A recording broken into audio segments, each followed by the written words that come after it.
Hello and welcome to EV Motoring. I'm Joe, and it's time to take a look at the all-new Lucid Gravity here at the 2025 Chicago Auto Show.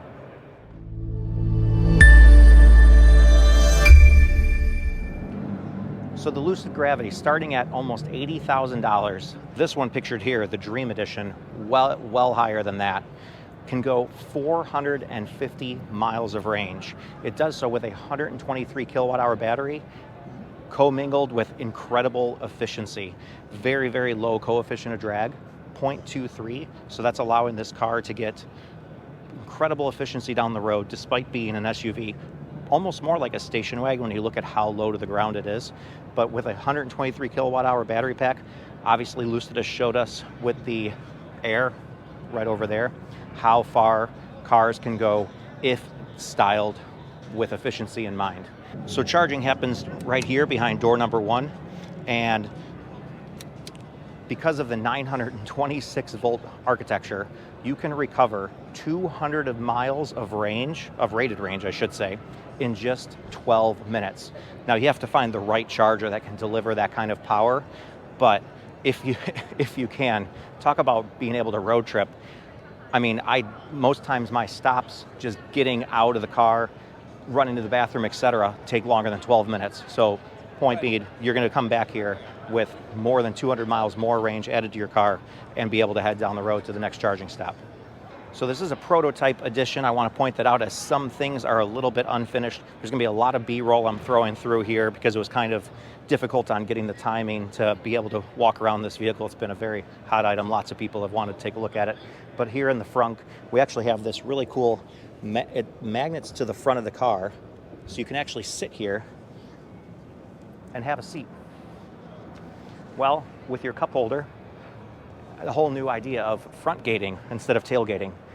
Then the front comes down. Also, a really nice point about having this where the grille actually comes up with it, with the hood, allows you to have a very low load height. So if you're putting something heavy in and out of the car, trip to Home Depot. I don't know how many Gravity owners are going to Home Depot, but if they are, really easy to load it right into the front here rather than having to lift it like with the Rivian R1S, for example. You have to lift it up and over and down in. Much more difficult.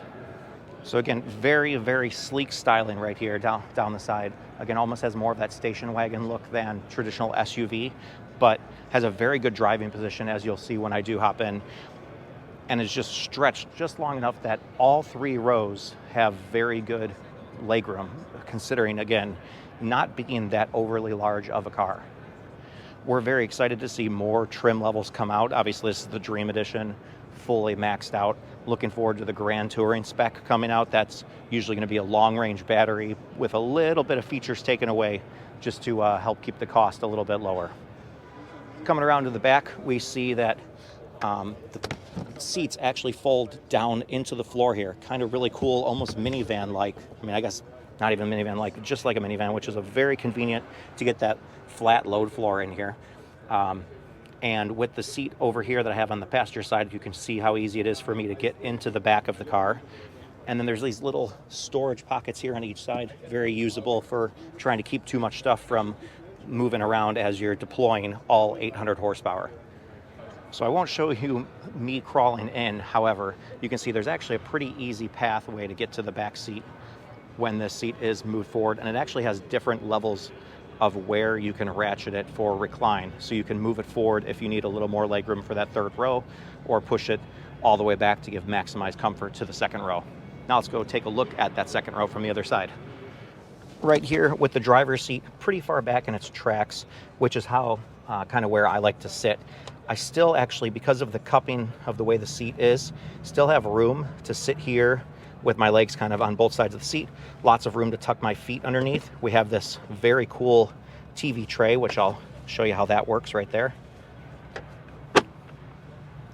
And then we have a little touchscreen here, which I'm sure will allow the passengers to do their climate control. We have adjustable vents, a fold-down cup holder center from the center console, or a fold-down cup holders between the seats. As I found in, I want to say it was a Cadillac earlier, It's a little bit wider of a center fold down than I'd like because it actually is almost pinching me a little bit, but this is still pre-production, so changes might occur. We also have some air vents right here as well, so you get air vents on both sides. That's a big plus, and tons of headroom. And let's go take a look at the front and see how we fit up there. Coming around to the front, incredibly comfortable place to be. I've really kind of started to these square steering wheels. I think the first one I encountered was the BMW iX. Very comfortable because it doesn't block the screen that is, in this case, above. And it also erases the need to have a heads-up display because you're getting all of your information right there in your plane of view.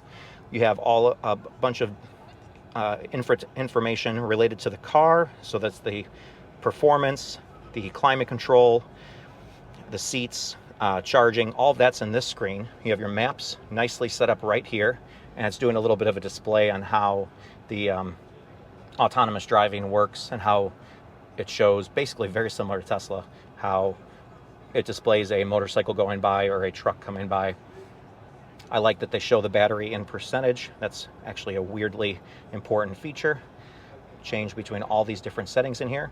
Again, when you go to the home screen, have the weather, music, maps. You can kind of have everything here in one screen just because it's such a big usable space. Off here on the side, you actually have your defrost, windshield wipers, headlights, all of that's over on the side. So still part of the touchscreen, but nicely kind of out of the way a little bit. And the shifter here is, again, very similar to a lot of electric cars. Just very simple on a stalk. Park is on the end, down to drive, up to reverse. Windshield wipers here on the left, and some controls in the middle. The seat is also incredibly comfortable, but also hugs not too much. It's a very well-balanced fine line between too race car and too comfortable.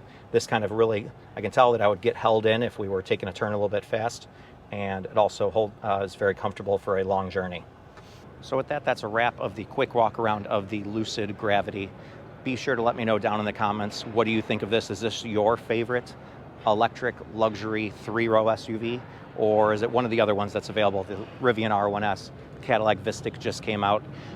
Be sure to let me know down below, and take care until next time.